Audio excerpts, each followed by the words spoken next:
tadikitakatadum tadum tadikitakatadum tadum dim tadikitakatadum tadum tadikitakatadum tadum dim tadikik అండి welcome back to my channel. So అందరూ ఎలా ఉన్నారు? I hope మీరు అందరూ ఉగాది పండుగ చాలా బ్రహ్మాండంగా జరుపుకున్నారని అనుకున్నాను. Good morning Tanesh. Excited, super excited to see sunrise. చల్ పరిగెత్తాం, జస్ట్ బ్రష్ చేసుకున్నాము, పరిగెడుతున్నాం. 6:30కి 6 అయిపోయింది. వెళ్ళిపోయి కొంచెం వెళ్తురైతే వచ్చేస్తుంది అనమాట. ఫాస్ట్గా పరిగెడుతున్నాం ఇద్దరు. అయ్యో కనిపించట్లా, 3 వెనకాల ఉన్నట్టు.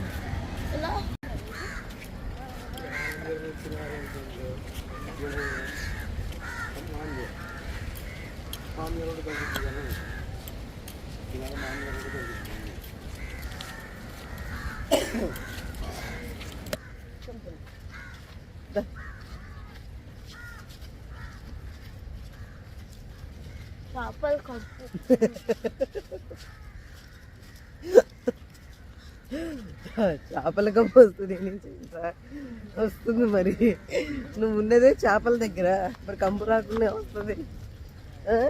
నువ్వు చేపల దగ్గరకు వచ్చి చేపల కంపు కొడుతున్నాయంటే ఏంటి? వస్తుంది. స్లోగా నువ్వు చూసుకోరా బాబు. ఓ వా,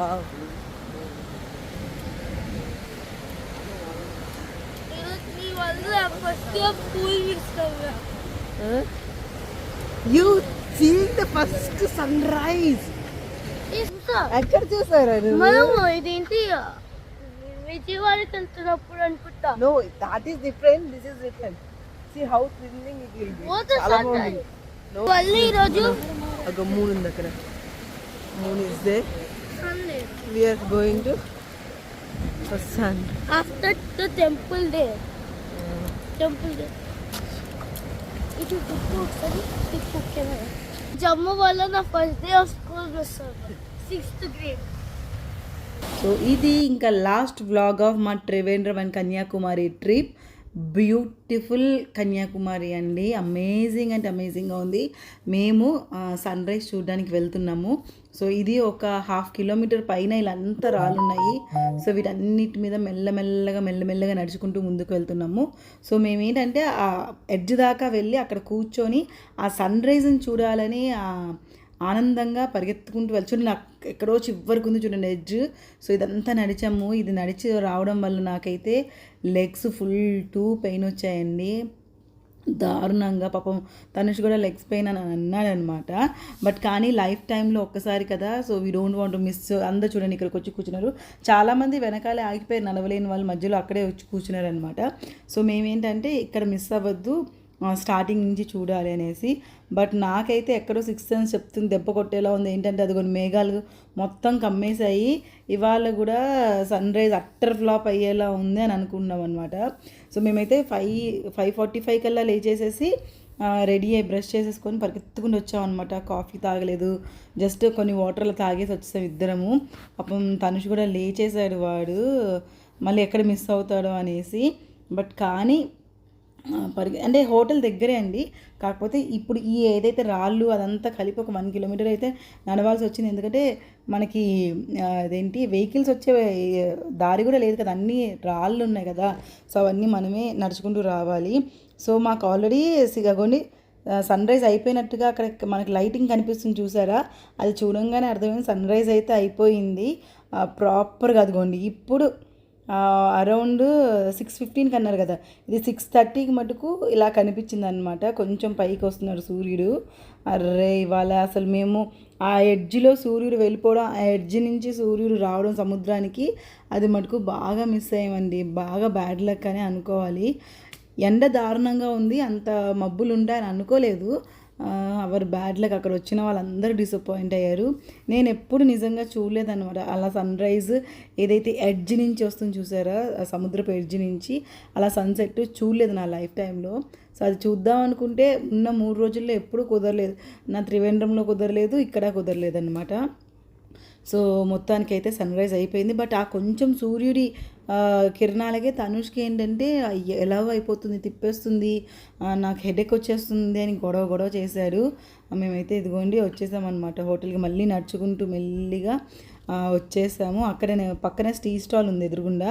సో కాఫీ తాగాను నేను, వారికి కొంచెం బూస్ట్ ఇప్పించాను, ఎందుకంటే నడిచి అలసిపోయామన్న. హోటల్కి వచ్చి రిలాక్స్ అయితే తనుష్ పడుకున్నాడు. హోటల్లోనే బ్రేక్ఫాస్ట్ చేసాము, కాంప్లిమెంటరీ, అంతగా బాగాలేదు. నేనైతే రెడీ అయిపోయి ఇంకా సీలో బోటింగ్ ఉందన్నమాట, మన వివేకానంద టెంపుల్ అండ్ స్టాచ్యూ చూడడానికి.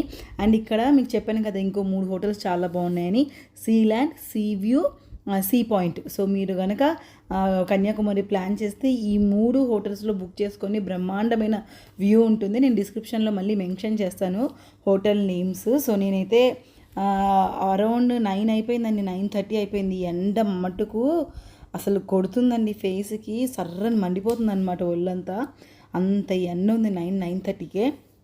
సో ఇప్పుడు మనం వెళ్ళాల్సిన బోట్ ఎక్కాలంటే కూడా ఇది మనం నడుచుకుంటూనే వెళ్ళాలి. ఇదిగోండి ఇది ఎంట్రీ అన్నమాట. ఎంట్రీ వెళ్తే చాలా పెద్ద క్యూ లైన్ ఉంది. నేనేం చేశాను అంటే అక్కడ ఎవరో ఇంకో 2-3 వెళ్ళి పక్కన వాళ్ళని రిక్వెస్ట్ చేసుకొని టికెట్స్ తీసుకొని వెళ్తున్నారు. ఇంత లైన్ ఎప్పటికో కానీ మనకి రాదు. సో నాకు కూడా ఫ్లైట్ టైం అవుతుందని నేను వెళ్ళిపోవాలి త్రివేంద్రం అంటే. నాకు కూడా ఇంకొక 100 రూపీస్ ఏదో ఎక్స్ట్రా అన్నారు, బట్ నేను తీసేసుకున్నాను. తీసుకొని నేనైతే బోట్ దగ్గరికి వెళ్ళిపోయాను అనమాట.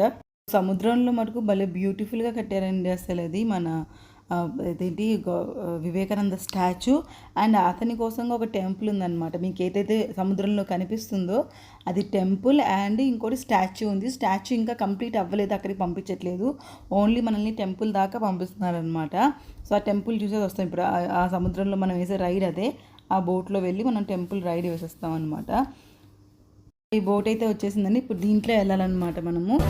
పెద్ద లాంగ్ అది బోట్ కాదు, పెద్దదే స్టీమర్ లాగా. సో ఇప్పుడు ఉంది సముద్రం మధ్య అద్భుతంగా ఉంది. ఎండ తగ్గితే అంత బాగుంది, కానీ చాలా రేగొడుతుంది అనమాట. హారిబుల్ ఉంది. అండ్ టెంపుల్ దాకా కూడా ఒక్క 10 మినిట్స్లో వెళ్ళిపోతామండి. దగ్గరగానే ఉంది కదా, చాలా చిన్న రైడే మంది. కాకపోతే మనల్ని దింపేసి మళ్ళీ అక్కడ వచ్చే వాళ్ళని ఎక్కించుకొని మళ్ళీ రిటర్న్ వస్తుందన్నమాట. ఒకటి బోట్ వెళ్తే ఒకటి మళ్ళీ వెనక్కి వస్తూ ఉంటాయన్నమాట. బాగుందండి అసలు. యాక్చువల్లీ రామేశ్వరం కూడా దగ్గరే. అక్కడ వాళ్ళందరూ వచ్చిన వాళ్ళందరూ చాలా ప్లాన్స్ అనమాట, ఇటు నుంచి రామేశ్వరం వెళ్తున్నారు చాలామంది. బట్ కానీ మాకు అప్పటికే హెక్టిక్ అయిపోయింది. అండ్ తను స్కూల్ ఆ రోజు ఓపెనింగ్ మేము మిస్ అయ్యామన్నమాట, డే 1 ఆఫ్ స్కూల్. ఇంకా ఆ రోజు ఇంకా మేము నైట్ మా టికెట్ అనమాట, మా ఫ్లైట్ టికెట్ ఉంది, మా ఫ్లైట్ ఉంది, బుక్ చేసేసుకున్నాం, టికెట్ బుక్ చేసేసుకున్నాం అనమాట. సో అందుకనేసి ఇంకా ఇప్పుడు ఇది అయిపోగానే చూడంగానే లంచ్ చేసుకొని మేము ఇంకా త్రివేంద్రం మళ్ళీ వెళ్ళిపోతాము. అండ్ చూసారా బ్యూటిఫుల్ ఉందండి టెంపుల్ మట్టుకు. ఏం కట్టారండి అసలు సముద్రం మీద ఇలా ఎలా కట్టారో అయితే నాకు అర్థం కాలా. అత్యద్భుతంగా చాలా చాలా చాలా బాగుంది. అండ్ ఇందులో మెడిటేషన్ హాల్ ఉంది. అండ్ అబ్బా ఏం చెప్పాలండి అసలు, అది మన కళ్ళతో చూసి ఎంజాయ్ చేయడమే. ఈవినింగ్ టైం వస్తే ఇంకా ఆహ్లాదకరంగా ఉంటుందేమో, బట్ మనకి ఇంకా టైం లేదు వెళ్ళిపోవాలి కాబట్టి నేనైతే వెళ్ళి మార్నింగ్ టైంలో అలా చూసేసుకొని వచ్చేసాను. సో లోపలికి వెళ్తే మటుకు లోపల మీకు ఇక్కడ వివేకానందుడి స్టాచ్యూ ఉంటుందండి. ఇంకా లోపలికి వెళ్ళాక మటుకు వీడియో తీయొద్దన్నారు కాబట్టి నేను ఆపేసాను. చాలా పెద్ద హాల్ అండి, బాగుంది. అక్కడ మెడిటేషన్ కూడా చేసుకోవచ్చు. అండ్ మెడిటేషన్కి కూడా ఇంకో సపరేట్ హాల్ ఉంది. అండ్ బయటికి వచ్చాక దిస్ వాజ్ అమేజింగ్ అంటే అమేజింగ్ వ్యూ. చుట్టూ మీకు ఎటు చూసినా సముద్రం కనిపిస్తుంది అనమాట. సో మధ్యలో ఈ టెంపుల్ ఉంది కాబట్టి అసలు చాలా బాగుంటుంది. నేను చెప్పాను కదండి, ఈవినింగ్స్ అలా ప్లాన్ చేస్తే మటుకు చాలా చాలా చాలా బాగుంటుంది. కట్టిన వాళ్ళకి నిజంగా హ్యాట్స్ ఆఫ్ అండి. అంత లోపల వరకు అంటే మెటీరియల్ అంతా తీసుకెళ్ళి కట్టడం చాలా పెద్ద రిస్క్ అండ్ ఛాలెంజింగ్ కూడా అనమాట. సో అది చూసుకొని వచ్చాక మనకి ఇక్కడ ఈ పెద్ద వివేకానందుడి స్టాచ్యూ కనిపిస్తుంది అనమాట. సో ఇది ఇంకా అక్కడ చూడండి ఇంకా వర్క్ అవుతుంది. మీరు చూసారా ఎల్లో కలర్లో అవన్నీ కనిపిస్తున్నాయి కదా, అవన్నీ వేసి వర్క్ అవుతుంది. అండ్ బోట్లో రిటర్న్ అవుతున్నప్పుడు ఫారినర్ ఇలా మల్లెపూలు పెట్టుకోవడం కొప్పేసుకొని నాకు భలే ఆశ్చర్యం వేసింది. ఆవిడకి బాగా ఆ జాస్మిన్ ఫ్లేవర్ బాగా నచ్చి సో తను అలా పెట్టుకున్నారంట చెప్పారు. తర్వాత రిటర్న్లో ఇక్కడ ఒక టెంపుల్ ఉంటుంది, ఇక్కడ అందరూ కంపల్సరీ ఆ టెంపుల్ చూస్తారు అమ్మవారిది. తర్వాత మళ్ళీ సేమ్ వివేకానంద కేంద్రానికి వచ్చామన్నమాట. వచ్చి లంచ్ చేసుకున్నాం. ఇంకా లంచ్ చేసుకొని లగేజ్ అయితే ఆల్రెడీ ప్యాక్ చేసేసాను. లంచ్ చేసుకున్నాము. ఇంకా టైం ఉంది, ఒక హాఫ్ అన్ అవర్ రెస్ట్ తీసుకొని మేడం అని చెప్పారు మా డ్రైవరు. సో కాబట్టి ఇంకా అంటే ఎర్లీగా వెళ్ళినా అక్కడ ఎండగా ఉంటుంది, అక్కడ కూడా ఏం చూడలేరు. సో ఒక 1 అవర్ రెస్ట్ తీసుకొని రూమ్లో. సో రూమ్లో రెస్ట్ తీసుకున్నాక మనం స్టార్ట్ అవుదాం అన్నారు. సో లగేజ్ అయితే ప్యాక్ చేసేస్తున్నాము. సో ఇంకా రెస్ట్ తీసుకుంటున్నాం అనమాట.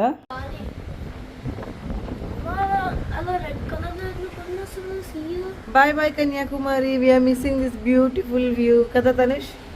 సన్సెట్ సన్ రైజ్ మిస్ అయ్యాం, but this beautiful view also we are missing. Yes, చలో విల్ గో. సో త్రివేంద్రం అయితే రీచ్ అయిపోయామండి. అరౌండ్ 4:45 కల్లా వచ్చేసామన్నమాట. ఇది మేము రిసార్ట్లో స్టే చేసామన్నాం కదా, ఆ రిసార్ట్ ఎదురుగుండా బీచ్ ఉంది. ఆ బీచ్లో నా మొబైల్ పడిపోయింది అన్నా కదా, అది ఎగ్జాక్ట్లీ ఇదే ప్లేస్ అండి. ఈ ప్లేస్ దగ్గర ఒక శివుడు టెంపుల్ ఉంది. అది మేము ఉన్నప్పుడు చూడలేదు, బికాజ్ చెప్పాను కదా ఇదే ఆ శివుడు టెంపుల్. అసలు శివయ్య ఎంత బాగుండండి. ఇది టెంపుల్ లోపల శివుడు లింగం అదంతా ఉండే. అది కాకుండా ఇక్కడ శివుణ్ణి ఇంత బాగా అసలు చెక్కి ఎంత అద్భుతంగా ఉందో, 2 కళ్ళు సరిపోవన్నమాట. చాలా చాలా అద్భుతంగా ఉంటుంది శివుడు టెంపుల్. అండ్ కంపల్సరీగా మీరు ఎవరన్నా త్రివేంద్రం వెళ్తే కనుక తప్పకుండా ఇది కూడా చూడాలన్నమాట. ఈ టెంపుల్ కూడా one of the tourist place అన్నమాట అక్కడ. సో మేము మిస్ అయ్యామనేసి అక్కడ 4:45కి వెళ్ళిపోయాం కదా. సో 5 వరకు వెయిట్ చేసి ఆ టెంపుల్ చూసుకొని నెక్స్ట్ ఇక్కడ మన కేరళ అటువైపు వెళ్తే స్పైసెస్ అనేవి చాలా ఫేమస్. అండ్ అరటి చిప్స్ అనమాట, అట్టికాయ చిప్స్. ఇవి అఖిల్కి చాలా ఇష్టం. వాడు అసలు ఎప్పుడు మేము ఎక్కడ ట్రిప్కి వెళ్ళినా ఏం అడగడు, ఈ చిప్స్ అడిగాడు అనమాట. వాడికి చాలా చాలా ఇష్టము. సో ఈ చిప్స్ అయితే తీసుకొని చాలా బోల్డ్ అని స్పైసెస్ తీసుకొచ్చాము. లగేజ్ ఏం లేదు కదా, కానీ బట్ తేవడం కష్టమైంది. ఆ స్పైసెస్ అన్నీ ఏంటంటే సూట్ కేసులోనే పెట్టాలన్నారు. మేము ఎక్స్ట్రా బ్యాగ్ కానీ ఎక్స్ట్రా ఏం తీసుకువెళ్ళలేదు. అండ్ అప్పటికి నేను లులు మాల్లో ఒక బ్యాగ్ కొన్నాను. సో ఆ బ్యాగ్లో అన్నీ కొన్ని బట్టలు షాపింగ్ చాలా చేశాను అనమాట. తనుష్కి మంచి మంచి షార్ట్స్ అవన్నీ చాలా బాగున్నాయి అక్కడ లులు మాల్లో. సో అవి కొన్నాను అక్కడ. సో అవన్నీ అందులో పెట్టాను. సో లగేజ్ లేదు. సో ఎయిర్పోర్ట్కి వెళ్ళాక ఏమైందంటే ఆ బట్టలన్నీ కొంచెం షిఫ్ట్ చేసి ఈ స్పైసెస్ అన్నీ దాంట్లో పెట్టి తినే పదార్థాలు ఏదైనా అలో చేస్తున్నారు అనమాట, చిప్స్ అలాంటివన్నీ. అండ్ నెక్స్ట్ వచ్చి ఎయిర్పోర్ట్కి నియర్ బైలో ఒక బీచ్ ఉంటే ఆ బీచ్కి వచ్చామండి. సో ఎందుకంటే ఫ్లైట్ 9:25కి ఏమో. సో చాలా టైం ఉంది. సన్సెట్ అలసిపోయి తిరిగి అలసిపోయి ఫేసులు వాడిపోయాయి. అందుకే ఫేస్ అయిపోయింది. లాస్ట్ డే ఆఫ్ ఎక్స్పీరియన్స్ అన్నమాట, బీచ్ ఎక్స్పీరియన్స్. ఇంకొక హాఫ్ అన్ అవర్ ఇక్కడ బీచ్ ముందు కూర్చొని అలా చూసి సన్సెట్ చూసి and at the same time అయ్యా మళ్ళా క్లౌడ్స్ వచ్చేసాయి. మళ్ళీ క్లౌడ్స్లోకి వెళ్తుంది. నిన్నటి నుంచి మాకు మంచి బ్యూటిఫుల్ సన్ రైజ్ కానీ సన్సెట్ కానీ దొరకట్లేదు అసలు మాకు. మళ్ళీ క్లౌడ్స్లోకి వెళ్తున్నాడు సన్. సరే కొంతసేపు ఇక్కడ బీచ్ దగ్గర కూర్చొని ఇంకా 9:25 అనుకుంది మా ఫ్లైట్. సో వెళ్ళిపోతే ఒక హాఫ్ అన్ అవర్ ఈ వేవ్స్ ఇవన్నీ చూసి ఇంకా మళ్ళీ ఎప్పుడు చూస్తామేమో బీచ్ని. సో చూసుకొని వెళ్ళిపోతాం. అండ్ ఇలా అయితే మొత్తానికి మా త్రివేంద్రం అండ్ కన్యాకుమారి ట్రిప్ అయితే చాలా చాలా బోల్డ్ అని మెమరీస్ తోటి హ్యాపీగా ఎంజాయ్ చేసి అండ్ వెరీ సేఫ్గా ఇంటికి వచ్చామన్నమాట. అండ్ చాలామంది అడుగుతారు నన్ను లైక్ సింగిల్గా సోలోగా ట్రావెల్ చేస్తుంటారు భయం ఏదా అని. డెఫినెట్లీ వేయదండి. ఎందుకంటే మనం సెలెక్ట్ చేసుకునే హోటల్స్ అండ్ మనం తీసుకునే ట్రావెల్ అవన్నీ కొంచెం కేర్ఫుల్గా చూసుకుంటే జాగ్రత్తగా. సో అస్సలు మనకి ఏ టెన్షన్ లేకుండా హ్యాపీగా వెళ్ళి రావచ్చు. అండ్ మా వారు మాతో రాకపోయినా సరే ఆయన మాకు ప్రొవైడ్ చేసేవన్నీ కూడా చాలా సేఫ్ సైడ్గా చూసే ప్రొవైడ్ చేస్తారండి. హోటల్స్ అవన్నీ ఎట్టి పరిస్థితుల్లో ఎలాంటి విషయంలో తను కాంప్రమైజ్ అస్సలు అవ్వరు. ది బెస్ట్ హోటల్స్ కొంచెం రేటింగ్ చూసి, అంటే 5 స్టార్ హోటల్స్ మోస్ట్లీ చాలా సేఫ్ అండ్ సెక్యూర్గా ఉంటాయి. అఫ్కోర్స్ మేము వెళ్ళినప్పుడు టుగెదర్ ఫ్యామిలీ వెళ్ళిన అలా వెళ్తాం. బట్ ఎస్పెషల్లీ నేను అలోన్ వెళ్తే ఆయన అన్నీ చూసుకొని రివ్యూస్ చూసి చదివి అలాంటివి బుక్ చేసి పంపిస్తారనమాట. ట్రావెల్ ఏజెంట్ అయితే అసలు టెన్షన్ పడక్కర్లేదు. సో ఇదన్నమాట. ఐ హోప్ మీకు ఈ వీడియో నచ్చింది. తప్పకుండా please do like, share, subscribe to my channel. Thank you so much for watching my videos.